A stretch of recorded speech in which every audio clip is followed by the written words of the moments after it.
ఈ రొయ్యల బెండకాయ పులుసు ఎలా ప్రిపేర్ చేయాలో చూద్దాం. Let's start. రొయ్యల బెండకాయ పులుసు. స్పూన్స్ ఆయిల్ వేసుకొని వేడి చేసుకోవాలి.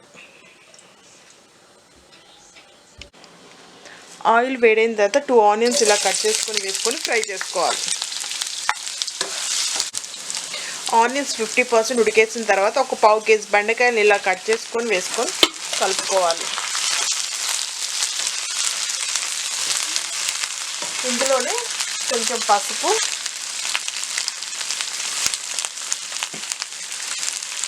రుచికి సరిపడా సాల్ట్ వేసుకొని కలుపుకోవాలి.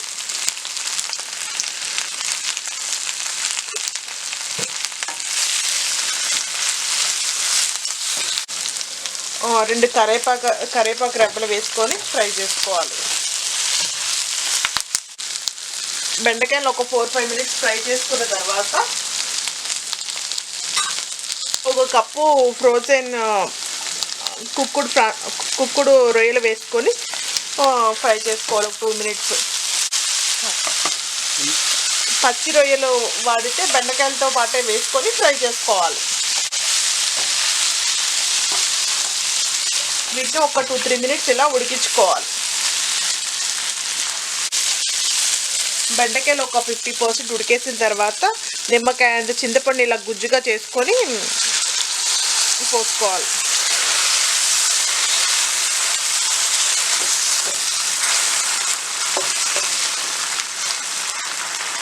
ఇలా పోసేసుకొని మూత పెట్టి ఉడికించుకోవాలి.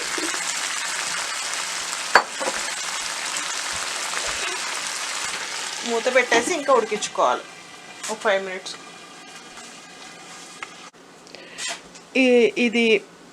ఇది ఉడికే లోపల 2 స్పూన్స్ జీలకర్ర, వెల్లుల్లిని కచ్చాపచ్చాగా దంచుకొని పక్కన పెట్టుకోవాలి.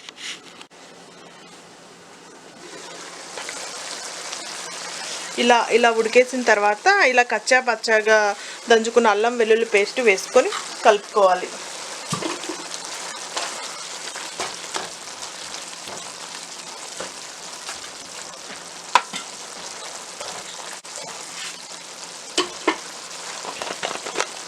ఇందులోనే 1 స్పూను కారం వేసుకొని 1.5 స్పూన్ కారం వేసుకొని కలుపుకోవాలి.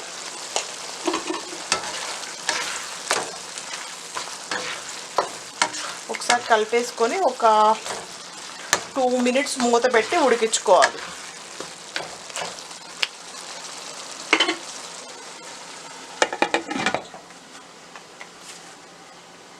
ఒక 1/2 స్పూన్ వరకు కొంచెం షుగర్ వేసుకొని కలుపుకోవాలి.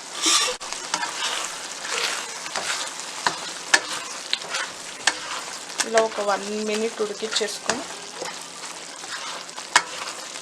1 మినిట్ ఉడికించుకోవాలి.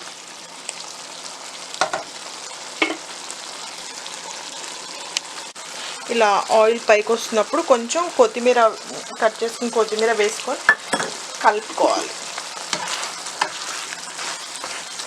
కలిపేసుకొని ఇంకా స్టవ్ ఆఫ్ చేసుకొని సర్వ్ చేసుకోవాలి. అంతే, ఎంతో టేస్టీ రొయ్యల బెండకాయ పులుసు రెడీ. ఈ వీడియో నచ్చితే లైక్ చేయండి, షేర్ చేయండి. మరిన్ని వీడియోస్ కోసం చూస్తూ ఉండండి కిత్కాస్ కిచెన్.